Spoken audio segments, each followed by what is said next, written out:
البنات، كنتمنى تكونوا بألف خير. مرحبا بكم في قناتي. اليوم ان شاء الله غادي نصاوبوا مملحات صغيورين بالكيتشوب والزنجلان، ساهلين في التحضير كيف ما عودتكم. كيجيو هشاشين ولذاذين بزاف بزاف.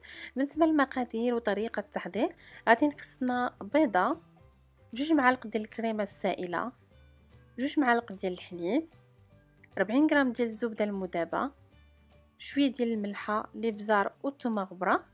غادي نخلطهم مزيان بالفوي. من بعد نزيد عليهم 4 ديال المعالق كبار ديال الكيتشوب، 3 ديال المعالق كبار ديال الزنجلان اللي سبق لي وحمرته، وكنزيد عليهم 80 غرام ديال الطحين و20 غرام ديال الفرماج محكوك وخماره وحده، وكنخلط العناصر كامله مزيان.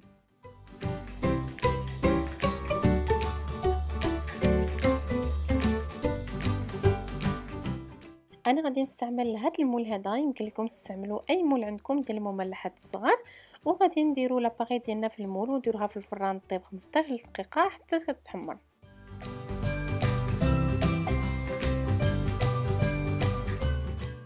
ملي كيطيبوا المملحات ديالنا كنقدموهم دافين مع ان صوص بحال الكيتشوب لا موطا او الصلصه البيضاء. كيجي المنظر ديالهم راقي والمذاق رائع. الا جربتوا الوصفه ديال اليوم ما تنساوش تبعتوا لي بالصور في لاباج ديالي فيسبوك او في الانستغرام، غادي تلقاو الروابط ديالهم في صندوق الوصف. ونتلاقاو غدا ان شاء الله بوصفه جديده. مع السلامه.